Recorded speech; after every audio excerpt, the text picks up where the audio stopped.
So Cassie testified for a second day. And here's some key takeaways about what was happening during the trial. And I'm going to try to follow along as much as I can to bring you guys up to speed on what's happening in these streets.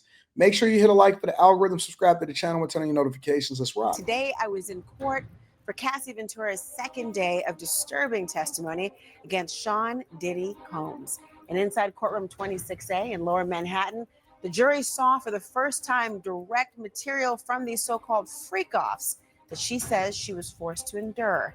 In just a moment, we'll go through everything that happened with my team of legal experts and court insiders.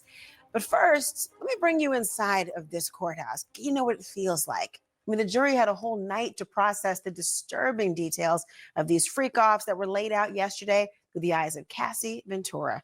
The graphic details, the alleged abuse, the drug abuse. Today, they didn't have to use their imagination, though. It got real in that courtroom today when the jurors, not the public, not the press, when the jurors saw still screenshots from these freak-offs. There was something so uncomfortable about the moment. Watching the jurors see something so raw and so personal in a courtroom full of eyes and full of opinions. Cassie was the most emotional we've seen her. At times, even reflecting when she heard the words come out of her mouth, saying things like, I can't believe I dealt with that. And you got to understand, these aren't gigantic courtrooms. Cassie and Diddy are not at opposite ends of a football field. They are feet from one another. And the only thing between them really are their lawyers. And even... You know what I realized yesterday? For the two people, for Dame that I did for the thing, and for the other person, I forgot whatever their name was, that I sent the cash apps for. Yeah, go ahead. Do you need me to open the door?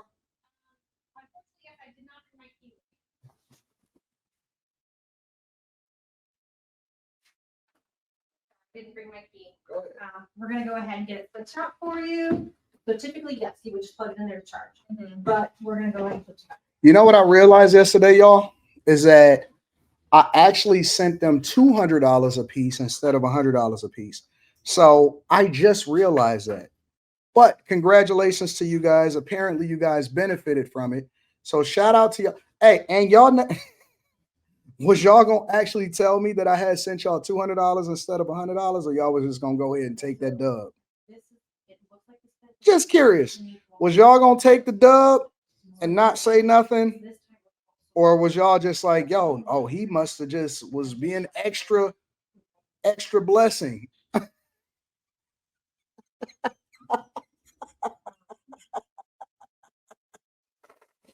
Oh, hey, they took that blessing and they was like, woo, we won. Nice way to win. All right, y'all, let's get back to the Cassie case. Let's stay focused. I just was looking at it and I was like, hey, wait a minute. I just sent them $200 a piece. Be blessed. Be blessed. Even though all eyes were on each of them, I don't think they ever looked directly at each other. Not when she walked by him, not when she was testifying, not when at times she broke down sobbing, remembering how she loved him and just wanted him to say sorry for the things that he had done. Now, when she talked about not wanting to live anymore, or her opioid addiction, or lying to her mother about the abuse or when it started or the extent of it, the audience was shifting uncomfortably. And sometimes so did she. Sometimes so did Diddy. Much of Cassie's testimony today described the extent of the abuse she went through. She testified about having to hide under a toilet to get away from Diddy. She revealed getting a gash by her eyebrow after he threw it into a bed frame in front of her friends. How do you hide under a toilet? How big is a toilet to where you can hide under a toilet? Anyways, come on. She said she got stomped in the face on the floor of Diddy's Escalade for the duration of a ride home. And she claimed throughout their time together that she felt, well, powerless to make the choice to escape. Now, to make her point, Cassie talked about going to a hotel when Diddy beat her after a party in Los Angeles. She said she didn't want to stay, but felt she couldn't leave. She testified, quote, It was not safe. I didn't have the resources I needed to get out and move, to get out and not have anybody stop me. Cassie went on to say, I understood Sean's capabilities, his access to guns, and the threats that he made prior to that. Cassie clarified her testimony from yesterday as well, saying that there were times that she did try to fight back or even initiated violence. She testified she did so earlier on in their relationship, but she quickly found out it could backfire, telling the prosecutors, quote, that it could escalate the fight more and make it worse for myself. When the prosecutor asked what she meant by that, Cassie said, quote, just make him more violent, make him stronger, want to push me harder in that situation. Cassie also described the leverage, that's the word she used, leverage Diddy had over her. She said that leverage came in the form of blackmail, those videos specifically of the freak-offs. She testified that Diddy threatened to release them when he got angry. Cassie said, quote, one time I dated someone else, and that is what it was all about. I'm going to put out 2 embarrassing videos of you. He just wanted to hurt me. Now, Cassie's direct testimony is actually now over. The defense, though, they're going to get their chance to cross-examine her and go into the details again tomorrow morning. I'm going to begin with CNN entertainment correspondent Elizabeth Wagmeister, who you and I have been bosom buddies in this court. We've been sitting next to each other, watching it all go down, and you have a unique perspective on all this and the coverage you've been doing. Talk to me, though, about the scope and of the violence and the intimidation that she laid out in court today. Yeah, Laura. So as you said, her first day of testimony yesterday really focused on these freak-offs. Today focused on the physical abuse, the domestic violence. This was the first time that the jury saw photographic evidence of the injuries. You mentioned this gash on her eyebrow. We saw bruises all over her body, a black eye, a fat lip. So wait a minute. She was scared of him, but she wasn't scared to date while she was taking resources and was still with him. Because again, I listen, after Meg Thee Stallion, and I'm going to go over the Tory Lanez case after this, and I'm going to go over a whole bunch of other stuff. After all of that, I don't believe anything anymore from anything that anybody says. I look at the details. I look at I'm just not going for nothing. So she's scared, but she was going on dates. And let me tell you why women go on dates while they're with you. Let me tell you why they entertain other people. Usually it's to make you jealous.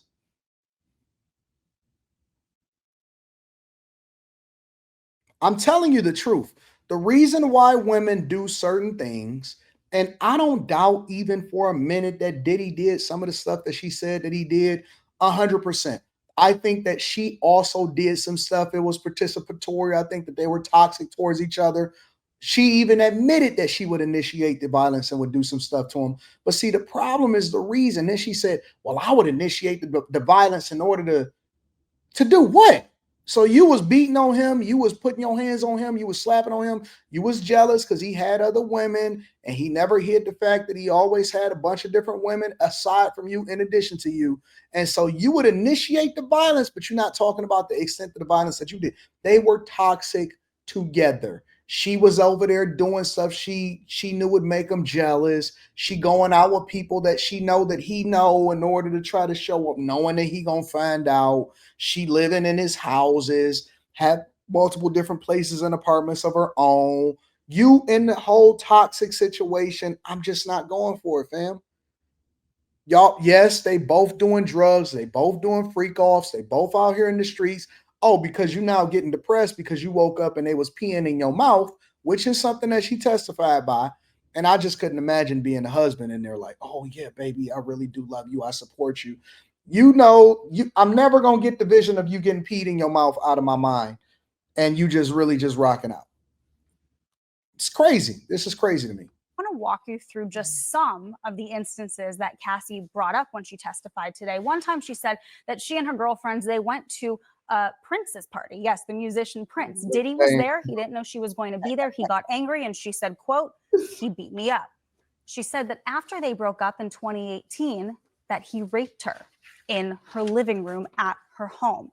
She also said that it wasn't just her, that one time he held one of her friends over the balcony on the 17th floor of her apartment in Los Angeles and hit another one of her friends with a wooden hanger.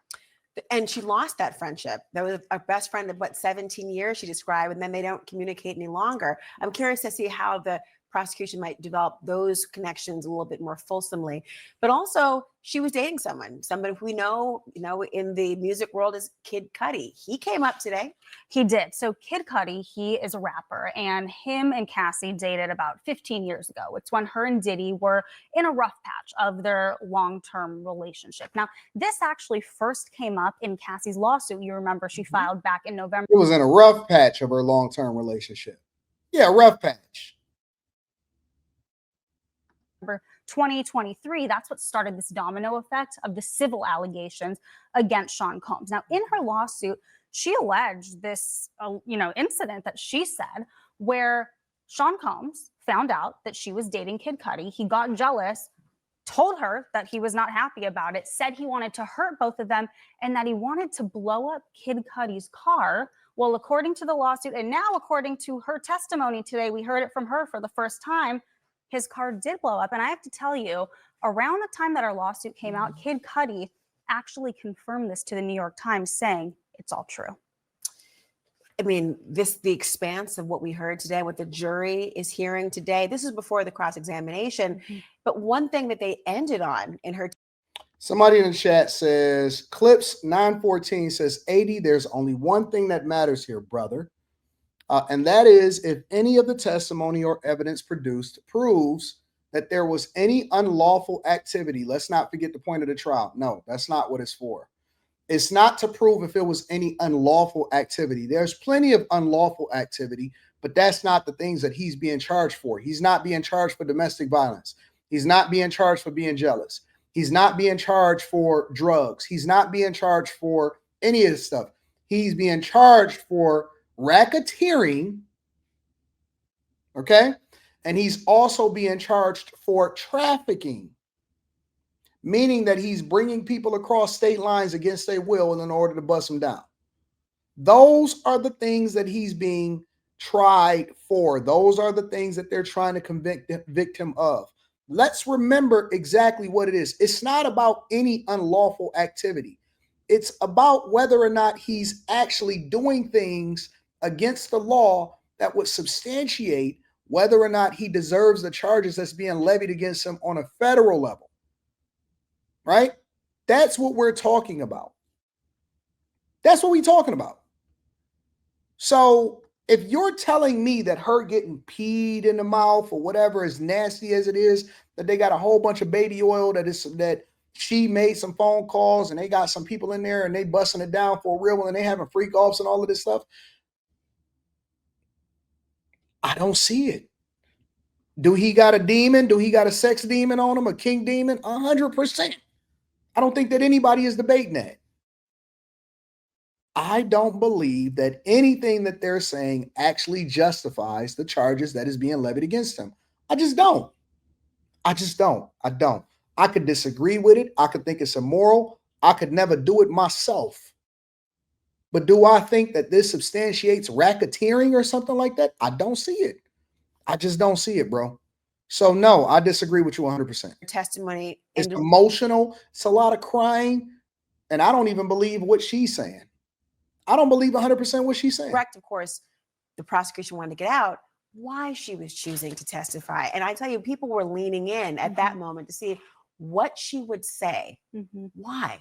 This was a really powerful moment, Laura. As you said, she cried today more than she ever had. Cassie revealed towards the end of her testimony that she was suicidal, that years after her breakup with Sean Combs, that the relationship was just clouding her mind. She got flashbacks and she wanted to take her own life. Thankfully, her husband stepped in and helped her. She said in February of 2023, she went to trauma therapy. And this is what she said about why she chose to take part in the criminal trial. I want to read you her exact testimony, Laura. She said, quote, "I can't carry this anymore. I can't carry the shame, the guilt. The way I was guided to treat people like they were disposable." She's referring to the male escorts there, Laura. She continued to say, "What's right is right and what's wrong is wrong. And I'm here to do the right thing." Well, then return the money because you didn't earn none of that. Return the money because I didn't see no criminal case that was created by the feds. That was created on a federal level. That had nothing to do with you whatsoever. You filed a civil suit. Then return the money. Then do the right thing and go and get a job and take care of business and stop feeling like you entitled to money that you didn't earn. Return the money then. You know, miss me with this holier than thou, she's a victim, self-righteousness. I am not going for it. I look at her as 1B. Diddy is 1A and she's 1B. 1A and 1B. That's what I look at it as. I don't see it any more than that. That's how her testimony ended today. So a very powerful note. And to your point, you said this just a few moments ago. Now the jury went home. They are sleeping on that final note before cross-examination starts. Yeah, I'm not going for it again. I'm just not going for it. I'm not going for it. I'm not hitting it. And I'm going to say it again for the people in the back. I know that people not going to like it. They're going to say, Anton, no, you always for men. No, I am for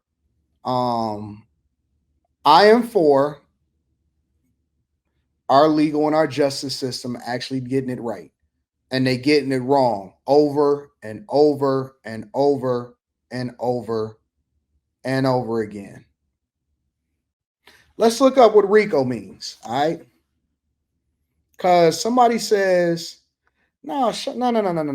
I hate when people do this. AD, imagine your daughter was going through that. Would you have the same rhetoric? My daughter wouldn't go through that because my daughter wouldn't be with dudes that she's not supposed to be with in the music industry in the first place. I can't imagine it because it's not something that would ever happen because I raised my daughter the right way. And whoever her father and mother was benefiting off of Diddy and him being a benefactor to making sure that they was taken care of too. So please miss me with that. We can always say the same stuff over and over again. People always talk that nonsense. Would you do it if it was your daughter? No, because my daughter wouldn't be in that situation. That's why she's under my roof, under my covering, and with me. My daughter is with me right now in Richmond. How about that? See, I don't always say that. I don't always bring up them details because, you know, I don't feel the need to disclose all of my personal business. My daughter is with me right now. Right in the room next to mine. Literally. I got another key. I got 2 keys, 2 rooms. Her room is right next to mine. She almost always with me. You're not going to ever see her because she's going to be protected and taken care of. But no, my daughter wouldn't have never been hanging out with Ryan Leslie to go and meet Diddy in the first place. My daughter would have never met Diddy. My daughter would never meet R. Kelly. You know, all of those parents that, you know, that R. Kelly got charged for, the parents introduced them and then gave their daughters and over to him to live in his house. They gave their daughters over to R. Kelly to live in his house. What do you mean? You can't compare it. It's not the same. It's not even remotely the same. I don't even know why y'all try to justify it. It's not. It's bad parenting. It's bad decision making. It's bad raising. It's opportunistic. It's demonic. They participated in it and now they don't want to pay the consequences for it and they benefited from it.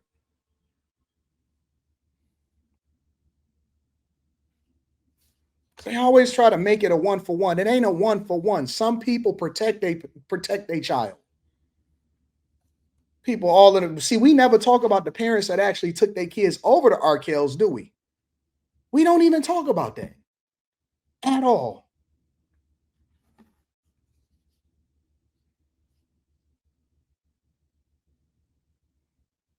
What if it was your child? Hey, baby, how you sleeping? Huh?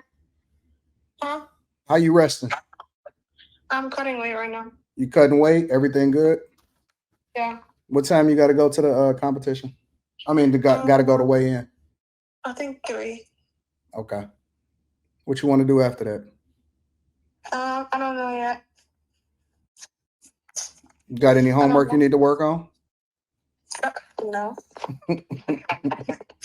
What time you go to sleep last night? As soon as I got here. Okay. All right.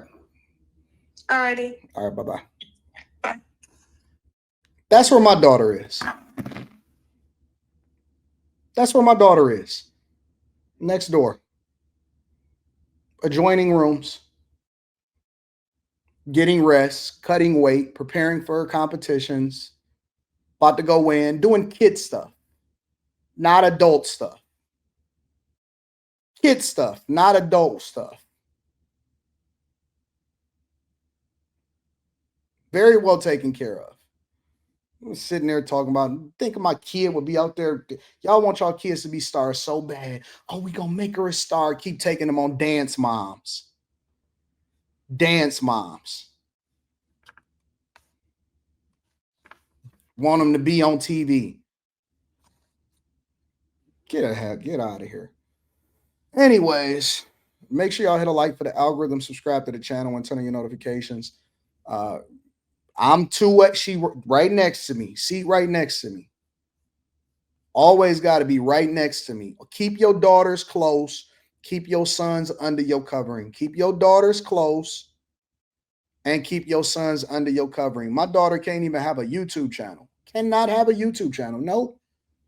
You got the rest of your life to be an adult. You be a kid right now. You can't work. You can't do none of that. Have fun. Enjoy life. What do you want to do? How do you want to do it?